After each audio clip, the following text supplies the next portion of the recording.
Fallout 4, Episode 32, The Case of Nick Valentine, Part 1. Desdemona spoke to me in private and said she had no choice but to reveal my relations to the Institute. With such heavy losses from Bunker Hill, Desdemona was exasperated. While the railroad focuses on the Institute, I leave for South Boston to help Nick Valentine close a case at an abandoned train yard. Law and order has prevailed.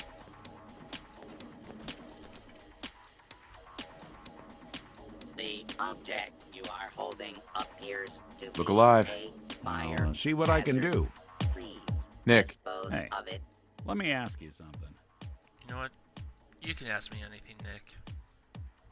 Is something wrong? Well, I sort of had the same question. It's just, with everything that's happened with you and your family, it's a whole hell of a lot to process. I wanted to make sure you're holding up all right. So many options. I don't care. Doesn't really matter. I'm here now.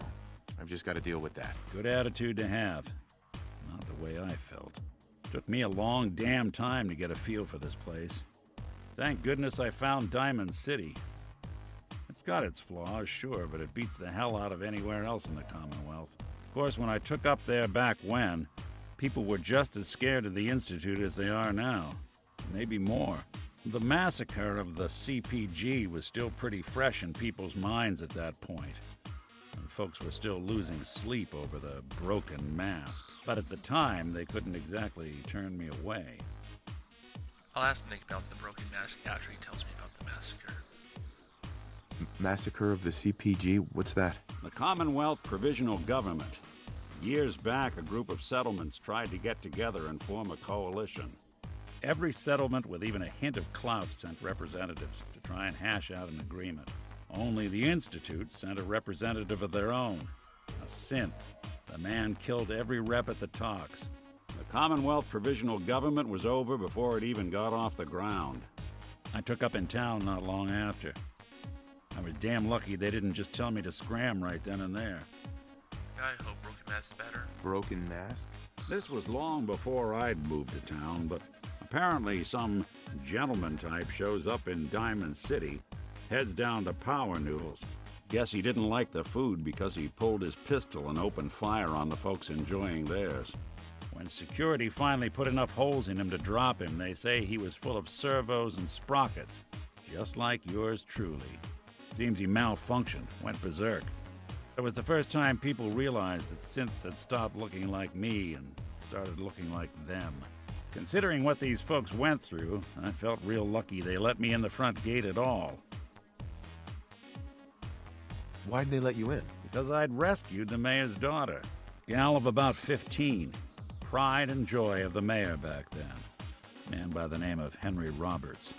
The young Miss Roberts decided she'd run off with some caravan hand she'd, known for an evening.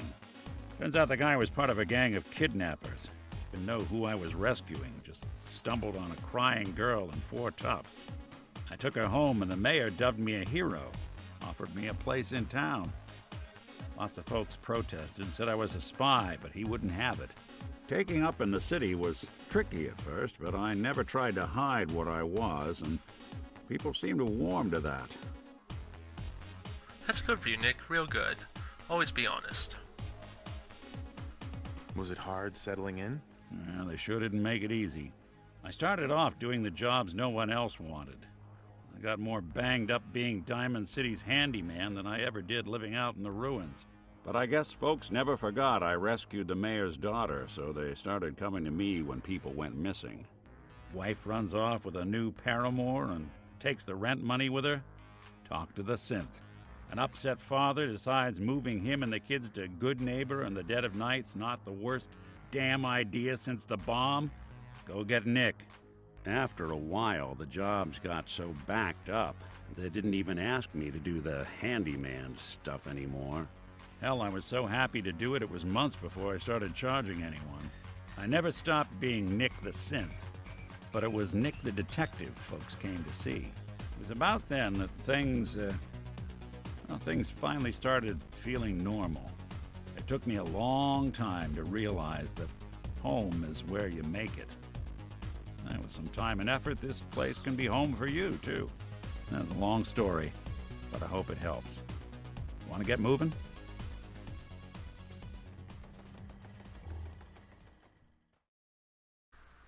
We traveled to Diamond City to complete the rail yard case and relax. The next morning, we left for Boston Airport to acquire better gear for Nick from the Minutemen Brotherhood of Steel joint settlement.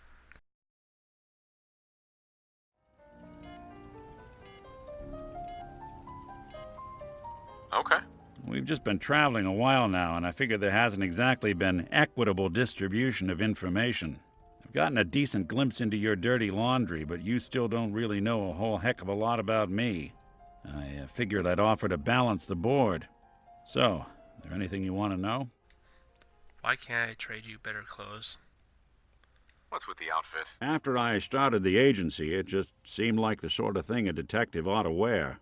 I got some old memories, pre-war. Faded to all heck of guys dressed like this, doing what I do.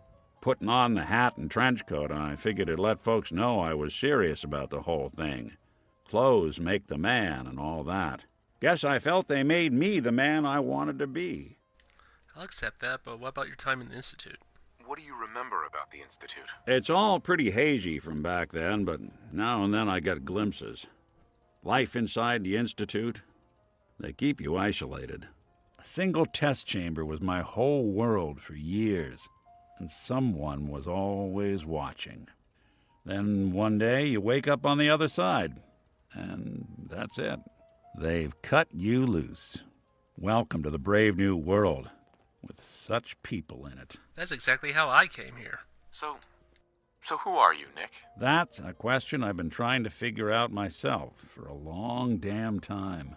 I know I'm a synth, authentic Institute handiwork, but I'm still mechanical, not bioengineered like the fancy synths giving everyone the willies these days. I get tune-ups now instead of checkups.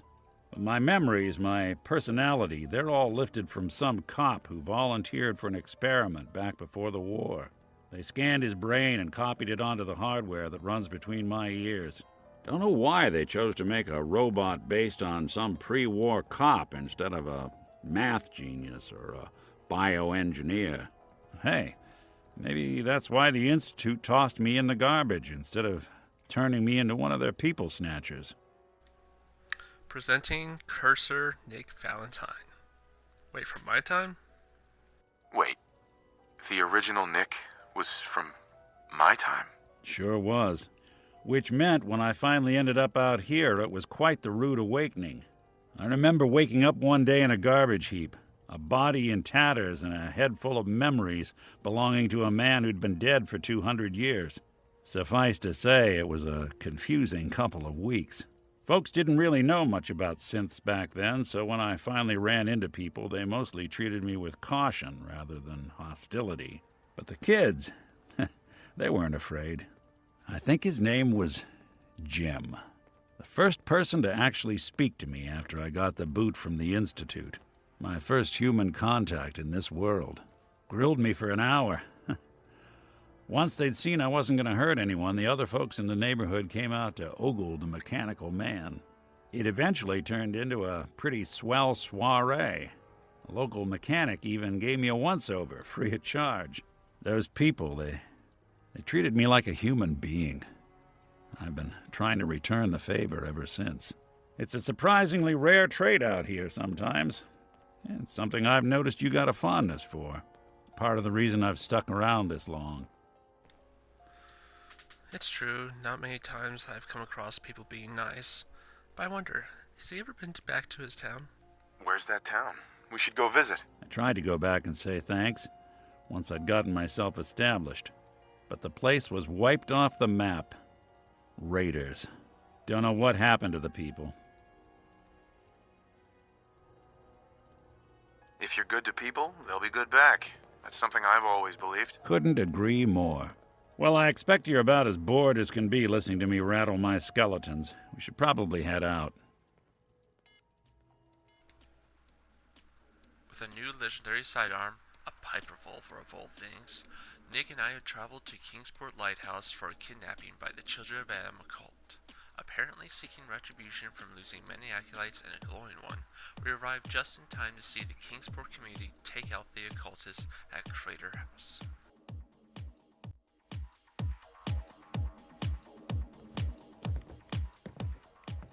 Hey. I'm all ears. Hey, Valentine. Any chance you got a second now? Mr. Valentine, you've always had time. You just had to ask. Of course, Nick. What's up? I wouldn't normally bother you with this sort of thing, but, well, I know I can trust you at this point. For as long as I can remember, I've been getting these, flashes. Memories of places I've never been. Things I've never seen. Memories of Nicks. They're not bad, they're just this inescapable reminder that I'm not the person I think I am. That I'm not a person at all. I'm just a machine, pretending to be human.